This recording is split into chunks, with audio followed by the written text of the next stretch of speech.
అదే RTV app వార్తల్ని క్షణాల్లో చదివే అవకాశం ఉంటుంది. ఒక న్యూస్ పేపర్, ఒక టెలివిజన్ ఛానల్ మీ చేతుల్లో ఎప్పుడూ ఉంటాయి.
ఆధ్వర్యంలో ఇది ఆనవాయితీగా అంటే హిందూ సంప్రదాయంలో ఒక ఆనవాయితీగా ఖానాపూర్ పట్టణంలో జట్టక్క నంపి లచ్చక్కను తీసుకొచ్చే సాంప్రదాయాన్ని మేము ఇలా చేయడం జరిగింది.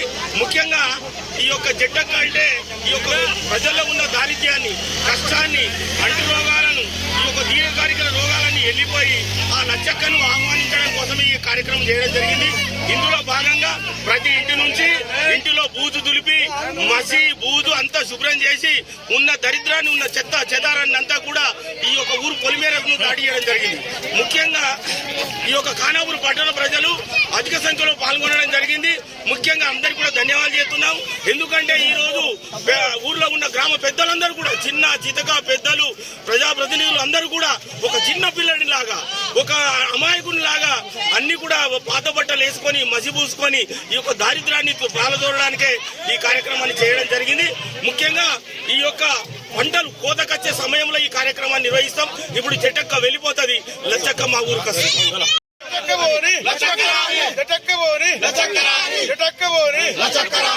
ఈ రోజు ఇది దాదాపు ప్రతి 5 సంవత్సరాలకు ఒకసారి ఈ జట్టక్క పండుగ ఈ ఖానాపూర్ నుండి చేయటం జరుగుతుంది. ఎందుకంటే పెద్ద మనుషులు చేసినప్పటి నుంచి కొన్ని సంవత్సరాల క్రితం నుంచి జరుగుతూ ఉన్నది. కానీ ఈసారి 18 సంవత్సరాలకు ఈ రోజు మొదలుపెట్టాము. కాకపోతే ఇంటికి ఒక్కోళ్ళు ఇద్దరు చెప్పు, సీపిరి, సాట, పుల్ల, పట్ట ఏది ఉంటే అది తీసుకొచ్చి బయట ఊరు బయట వారెత్తే మళ్ళా ఇంకా ఊరోళ్ళు తీసుకుపోయి ఇంకా ఊరవతల వారెత్తే అట్లా నడుచుకుంటా పోతూనే ఉంటుంది. కావున ఈరోజు మేము ఖానాపూర్, తిమ్మాపూర్లో అందరం కలిసి ఈ జట్టక్క పండుగ చేయవలసి వచ్చింది. బ్రహ్మాండంగా 1000 మంది, ఇంటింటికి 2, 3, 1000 మంది వచ్చి పాల్గొని ఈ జట్టక్క పండుగ చేస్తున్నాము. లచ్చక్క రావాలని కోరుకుంటున్నాం. మరిన్ని వీడియోస్ కోసం ఛానల్ ని సబ్స్క్రైబ్ చేయండి. లేటెస్ట్ అప్డేట్స్ కోసం వాట్సాప్ ఛానల్ ని ఫాలో చేయండి. అండ్ లింక్ డిస్క్రిప్షన్ లో ఉంది.